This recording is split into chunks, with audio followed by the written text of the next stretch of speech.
You're invited to a party by one of your childhood friends. The two of you have known each other forever, but being at the party just makes you uncomfortable.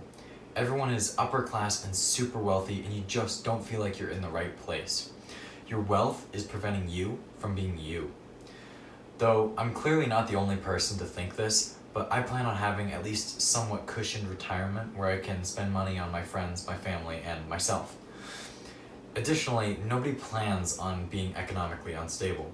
Whenever you think about your future, you think about having enough money to live your life. And nothing is worse than being stuck in a job that is extremely inconsistent, especially now. It is important to have a steady source of income to support your future. For those who don't know me, I film videos for musicians around Austin, and a good friend of mine and a great client, Paul Val Hernandez, is a local Austin musician.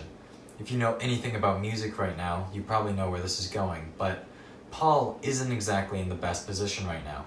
You see, Paul has been playing the guitar since he was a kid. His talent as a child and as a young adult steered him away from school.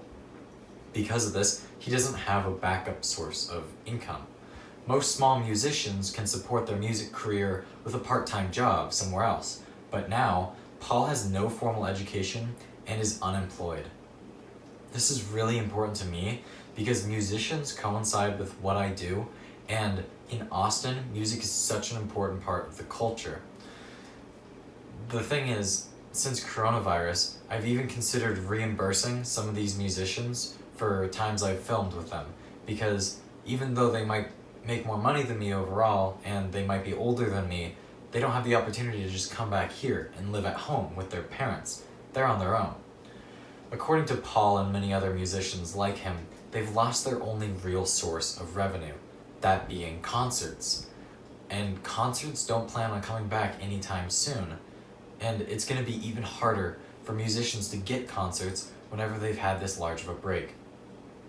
It's terrifying to think about, but it's also not that surprising. I mean, musicians have an over 99% chance of failing because it simply isn't profitable enough. And this uncertainty can be carried over to many other careers, which is where the problem really comes from.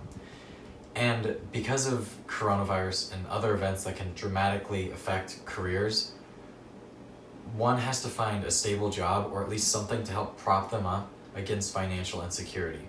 So that's why I suggest you invest, specifically in AMD. So what is AMD? AMD stands for Advanced Micro Devices. It is a semiconductor company in Santa Clara County, California. You probably have AMD products in your house and you don't even know about it. They're that big. By big, I mean they roughly make $7 billion a year, like last year they did. Why? Because they sell some of the highest quality computer-related products on the market. So AMD was founded back in 1969 by Walter Jeremiah Jerry Sanders, where they began developing semiconductors, which, just so you know, is just any small conductive material. They actually didn't involve themselves in other tech industries until the last decade or two. Some of the products that they're involved with that you know about are consoles, gaming consoles. PlayStation, Xbox, Nintendo, they all have internal parts that are from AMD. AMD was also the company that integrated CPU and GPU, which is basically the new generation of computers that we now use. You should know that in 2006 they also absorbed ATI, where they began developing graphics cards, which is a huge part of their industry. Because of the specificity and productiveness of AMD, they only have one real competitor, which is Intel. But the funny thing is, back in 2009, Intel fell so far behind that they became desperate. And then a court case came about with Intel losing roughly $1 billion because of anti-competitive practices. So, AMD is the king. Let's look at some recent stock history. So in the past 5 years, AMD has been consistently growing in value with a price of $56.49 per share as of now. Also, a little fun fact, since March 4th, AMD Technologies powered El Capitan, which is the strongest supercomputer in the world developed for the US Department of Energy. This proves the power of AMD technology, making it far more trusted than its competitors. Very recently, the stock has also had a positive turn during the events of the coronavirus, and lastly, AMD earned an adjusted 32 cents a share on sales of $2.13 billion in the December quarter. Now let's look at the future prospects of AMD. AMD has a projected growth of over 36% in the next 5 years. And because of the company's consistent new lines of products and impressive technical feats, it is expected to grow. Ever since AMD's improvements in 2014, they have had over 40% year-to-year revenue growth. A recent product, the Ryzen processor, is currently one of the highest quality processors on the market. And because of Ryzen's profits and success, AMD is using this income to get ahead of the competitors by reaching the next generation of processors before anyone else does. It is called the 5th iteration Zen, a new and more powerful processor that will be sold later this year. Additionally, the next generation of gaming consoles is being released. Nintendo, Xbox, and PlayStation are all releasing new consoles with AMD components. Although many of you doubt it, the gaming industry is huge, and the new generation of consoles is a big deal. Big product releases mean that 2020 will be a great year, according to CEO Lisa Su. Patrick Seitz of IDB states that this competitive resurgence is why AMD stocks has risen 13-fold in the past 5 years to a market value of $38 billion. And just remember, what they sell is the basis of all computers, and understanding how necessary their products is should give you reassurance.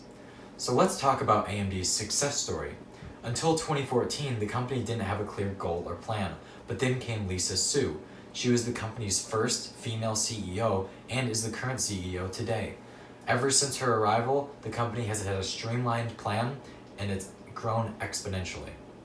So, how can you buy stock if you don't have money?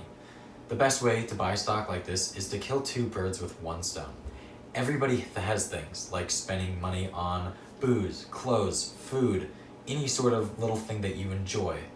I suggest that you cut one little guilty pleasure out of your life. Find the easiest one to get rid of and remove it. Instead, spend that money on stock. That money will be saved, you will remove a problematic part of your life, and you'll get more money in return. Not even 10 years from now, you will find your life has turned around. With a little determination and persistence, not only did you find out how to improve your person, but now you're better off. Remember those parties you felt uncomfortable at? Well, now you can go around being proud of what you've become. Maybe you aren't rich, but you can live your life knowing that you can't be pushed back down.